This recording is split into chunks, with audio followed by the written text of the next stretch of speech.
अग्निकांड के बाद एक्शन। आपको यूपी लिए चलता हूं। उत्तर प्रदेश में कोचिंग में आग लगी थी, 15 बच्चों की मौत हुई। किसी की दम घुटने से मौत हुई, किसी की जल जाने से मौत हुई। अगली तस्वीर देखिए। उसके बाद उनकी गिरफ्तारी हुई, एक्शन शुरू हुआ। जो आरोपी हैं, जो कोचिंग के मालिक थे, इस बिल्डिंग, इस इमारत के मालिक थे, जिनकी लापरवाही की वजह से यह आग लगी और आग ने 15 जानें ले ली।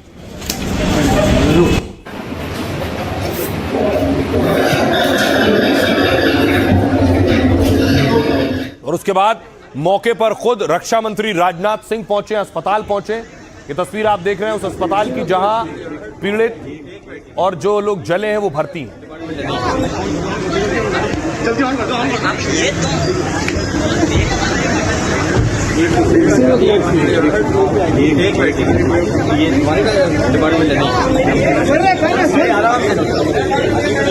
भैया लौट के आइएगा भैया। अखिलेश भी मौके पर पहुंचे। अब तैयारी थी एक्शन की, तो एफएसएल टीम पहुंची है। घटनास्थल पर फॉरेंसिक टीम पहुंची और साक्ष्य जुटाए।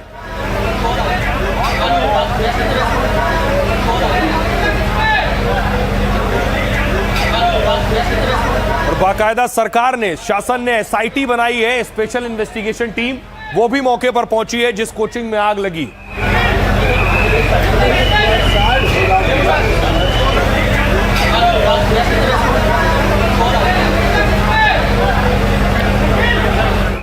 और अब तैयारी यह है, योगी स्टाइल में उस इमारत पर बुलडोजर चलेगा जिस इमारत में आग लगी है। अग्निकांड के बाद से योगी सरकार ने कार्रवाई शुरू की। इमारत के मालिक वीरेंद्र शुक्ला समेत 5 पर नामजद एफआईआर हुई। पुलिस ने गैर इरादतन हत्या का मुकदमा दर्ज किया है, जिनमें वीरेंद्र शुक्ला, तुषांक कृष्ण जायसवाल और रामकृष्ण उपाध्याय के साथ सुरेश कुमार शामिल हैं। गैर इरादतन हत्या की एफआईआर के बाद 4 आरोपियों को गिरफ्तार किया गया। इनमें से 3 को न्यायिक हिरासत में जेल भेज दिया गया। इतना ही नहीं, 6 बड़े अधिकारियों पर भी गाज गिरी है। लखनऊ विकास प्राधिकरण के 6 अफसर सस्पेंड कर दिए गए। दावा है 14 और अफसरों पर भी कार्रवाई हो सकती है, क्योंकि जांच में पता चला है कि आग वाली इमारत अवैध थी। 2016 में उस इमारत को गिराने का आदेश दिया गया था, लेकिन दावे के मुताबिक बाद में उस आदेश को निरस्त कर दिया गया जो 2016 में दिया गया। हालांकि अब प्राधिकरण ने बिल्डिंग मालिक को नोटिस जारी किया है, 15 दिन में जवाब मांगा है। चर्चा है बुलडोजर चलेगा। उधर सीएम ने एलडीए के एक्शन रिपोर्ट के साथ उपाध्यक्ष को तलब किया है। प्रथमेश कुमार से शहर में एलडीए की कार्रवाई की पूरी डिटेल मांगी और इसी बीच 2 सदस्यीय एसआईटी ने घटना की जांच तेज कर दी है। घटनास्थल पर एसआईटी और फॉरेंसिक टीम ने सबूत जुटाए। साथ ही अस्पताल में जाकर घायलों और परिजनों से बात की गई है। करीब 7 घंटे चले पोस्टमार्टम के बाद शव परिजनों को सौंप दिए गए हैं। मृतकों का लखनऊ और दूसरे जिलों में अंतिम संस्कार किया गया है। सुनिए जरा क्या कुछ कह रहे हैं एडीजी और सियासतदान। बिल्डिंग के ओनर और उस बिल्डिंग में जो प्रतिष्ठान चल रहे थे, उनके ओनर्स के विरुद्ध नामजद एफआईआर की गई है। उन 4 नामजद अभियुक्त को गिरफ्तार कर जेल भेजा जा रहा है और हमारी टीम इन्वेस्टिगेशन कर रही है। जिन लोगों की और संलिप्तता समझ में आएंगे, उनके आधार पर कठोर कार्रवाई उन सभी लोगों के विरुद्ध की जाएगी। सुरक्षा नियमों के पालन न होने की वजह से इतने बड़े लोगों की जान चली गई और कुछ लोग अपने व्यक्तिगत और अहंकार में किसी की सुनना भी नहीं चाहते हैं। और सच्चाई तो ये है कि जो परिवार वाले होते हैं वो अपने परिवार के सदस्यों के खोने का दुख समझते हैं। लोगों की दुर्घटना है, अग्निकांड बहुत ही दुखद है। 15 लोगों की जाने के लिए और आप राजनीति कर रहे हैं। आपकी भ्रष्टाचार की जड़ें इतनी गहरी है, उसको अभी तक हम सबको झेलना पड़ रहा है। ये बच्चे जो काल कलवित हुए हैं, ये आप ही की सरकार के कुकृत्यों का नमूना है। कृपया आप राजनीति न करें। है कि आखिरकार की घटना घटी कैसे, और जो दमकल विभाग की जो गाड़ियां हैं, जो फायर ब्रिगेड की गाड़ियां जल्दी क्यों नहीं पहुंच पाई बच्चों को निकलवाने के लिए बाहर। तो कहीं ना कहीं सरकार को अपने ही इन सवालों का उत्तर खोजना चाहिए। तो पूरी तरीके से भ्रष्टाचार का अड्डा बना रखा है इन लोगों ने और सरकार के अधीन ये सारी चीजें हो रही हैं। सरकार को पूरी जिम्मेदारी लेनी चाहिए और इस पे जनता को जवाब देना। सरकार बस्ती वहाँ एसआईटी बनाती है, एसआईटी का कोई मतलब। अलीगंज की दुर्घटना बहुत ही दर्दनाक है कि मुख्यमंत्री जी ने उसको बहुत ही गंभीरता से लिया है और स्वयं उन्होंने कल रात हाई लेवल की मीटिंग भी किया है और जांच होगा, कोई भी दोषी बख्शा नहीं जाए। अब देखिए जरा, एक्शन शुरू हुआ अलग अलग कोचिंग सेंटर्स पर। पुलिस ने एक्शन शुरू किया, फायर विभाग ने एक्शन शुरू किया। सबसे पहले आपको यूपी के कानपुर लिए चलता हूं। कानपुर में बड़े बड़े कोचिंग सेंटर, ये लखनऊ की तस्वीर आप देख रहे हैं, कई बड़े, ये कानपुर की तस्वीर है। कानपुर में कई बड़े कोचिंग सेंटर्स पर एक्शन हुआ है। कानपुर का काकादेव इलाका आप देख रहे हैं, जहां कई कोचिंग सील कर दी गई।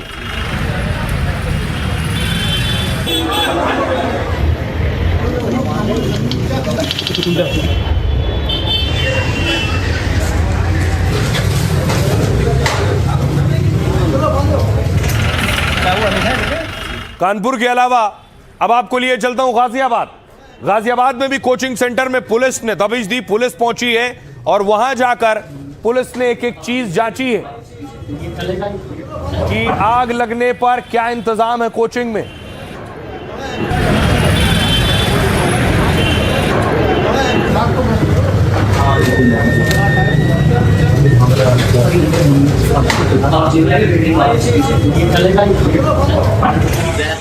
यूपी की पुलिस एक्टिव हुई। यूपी में इतना बड़ा हादसा हुआ, उसके बाद दूसरे राज्यों में भी देखिए। खान सर का कोचिंग सेंटर पटना में भी पुलिस पहुंच गई और वहां जाकर जांचा है कि आग बुझाने के इंतजाम है या नहीं। पहले भी नोटिस दिया जा चुका है, फायर विभाग ने नोटिस दिया था। सीढ़ी एक ही है ना निकालने का।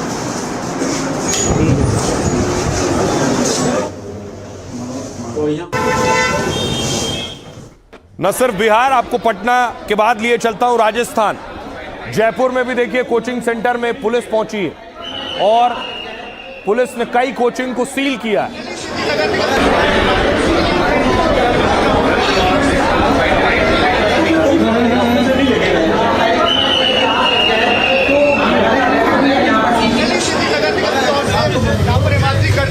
और उसके बाद देखिए पुलिस वाले बाकायदा कोचिंग में जाकर समझा रहे हैं आग लगने की स्थिति में क्या करना है। ऐसा बिल्डिंग के बाहर हॉस्पिटल में जा रहे हैं, स्कूल में जा रहे हैं, हर जगह अप्लाई।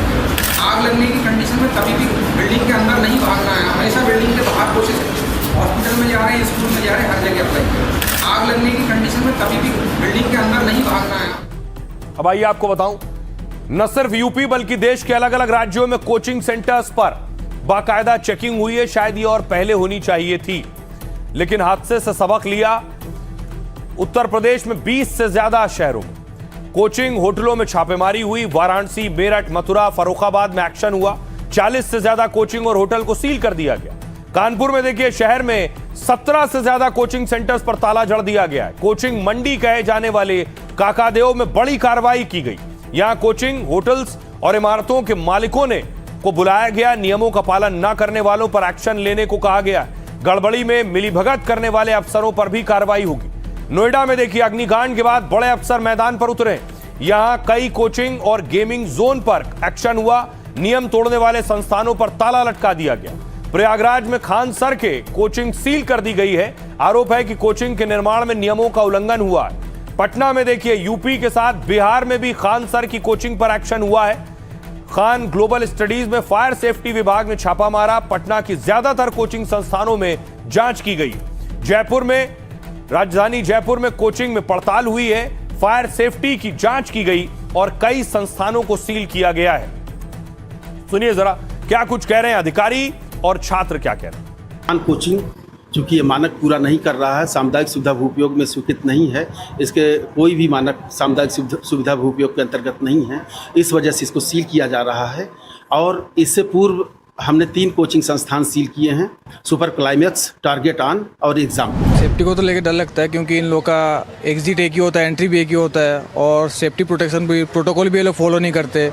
और यहाँ जब जो रेंट वगैरह मिलता है ना, तो पहले तो बहुत प्राइस हाई है और ये लोग प्रोटोकॉल फॉलो नहीं करते। जितना सेफ्टी रहना चाहिए उतना नहीं रहता है। बेसमेंट में जब से गवर्नमेंट का ऑर्डर है वो बंद कर दिया गया है। बेसमेंट पहले चलती थी, पहले उसको स्टोरेज बना के रखा था, बट उसको भी उन्हें अब ब्लॉक कर दिया है। सुरक्षित वातावरण है। जैसे कि आप देखेंगे तो रूम्स में भी फायर एक्सटिंग्विशर्स लगे हुए हैं। जैसे कि अगर कोई भी स्टीम वो डिटेक्ट करेंगे तो फिर पानी चालू हो जाएगा। एक्सटिंग्विशर्स है स्टेयर के साइड। पहले तो यहाँ पे जितने घर बने हैं ये आवासीय ही रहे हैं।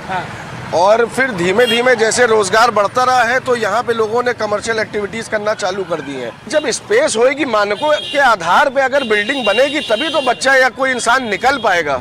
यहाँ वैसे आवासीय के बीच में नहीं होना चाहिए था और कोई दूसरा रास्ता नहीं था, ये गलत बात है। दूसरा रास्ता जरूर होना चाहिए एग्जिट के लिए उस मानक में। से बहुत कोचिंग सेंटर चल रहे हैं जिन पर इस तरीके की कार्रवाई होनी चाहिए।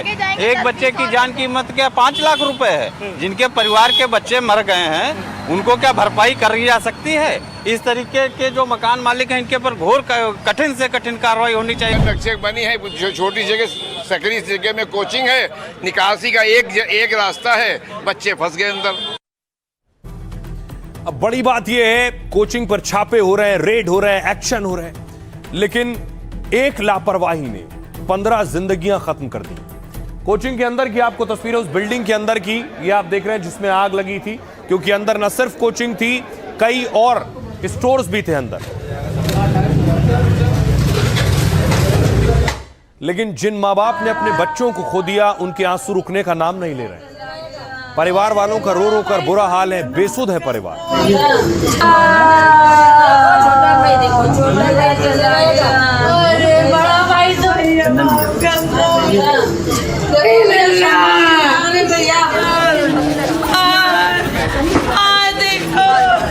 देखो भैया बच्ची तैयार, देखो मेरे नमाज़े बरात, देखो भैया बरात, क्या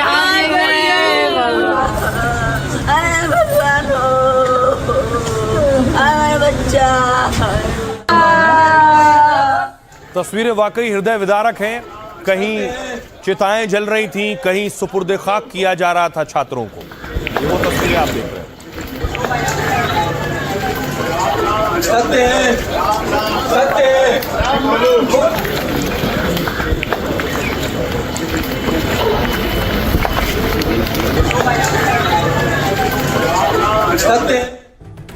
तो बेगुनाह मासूम छात्र भ्रष्ट सिस्टम की भेंट चढ़ गए। देखिए जरा कौन कौन से वो छात्र थे। आदित्य श्रीवास्तव, उम्र सिर्फ 24 साल थी, उत्तर प्रदेश के सीतापुर के रहने वाले थे। शहजान सिद्दीकी 18 साल की उम्र थी, लखनऊ के रहने वाले थे। अनामिका सामंता 30 साल की उम्र, कोलकाता की रहने वाली थी। अनुछा राय 24 साल की उम्र थी, लखनऊ की रहने वाली थी। और भविष्य शर्मा 23 साल की उम्र, हरियाणा सोनीपत के रहने वाले थे।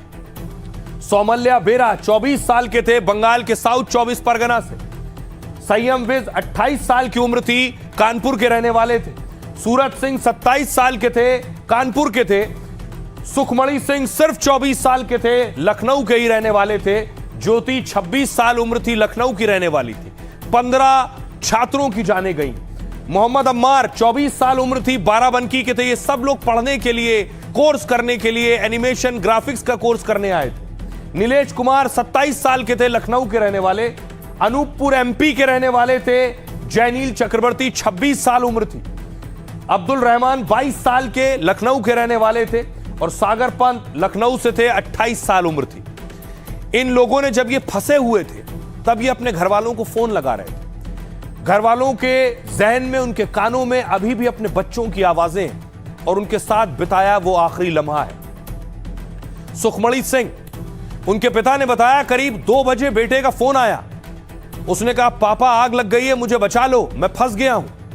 बड़े भाई ने कहा कि वो सुबह खुशी खुशी जॉब पर निकला था, शाम को वापस आकर घूमने की बात कही थी उसने।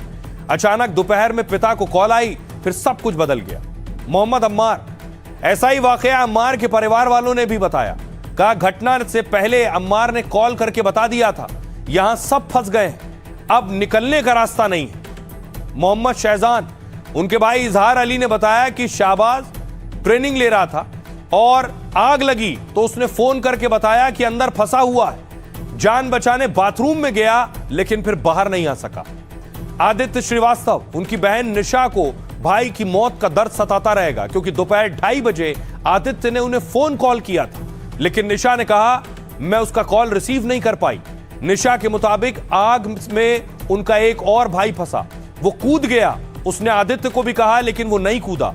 आदित्य समेत 14 से 15 लोग बचने के लिए बाथरूम में बंद हो गए। अनामिका के भाई आकाश ने कहा कि वो एनिमेशन आर्टिस्ट थी। बहन उससे बात हुई तो उसने कहा था वो जॉब पर जा रही है। अनामिका पिछले 3 साल से लखनऊ में काम कर रही थी। पिछले हफ्ते अनामिका, मैं और मम्मी पापा मनाली घूमने गए थे। ये सारी यादें हमेशा हमेशा उनके दिलों में, जहन में ताजा रहेंगी।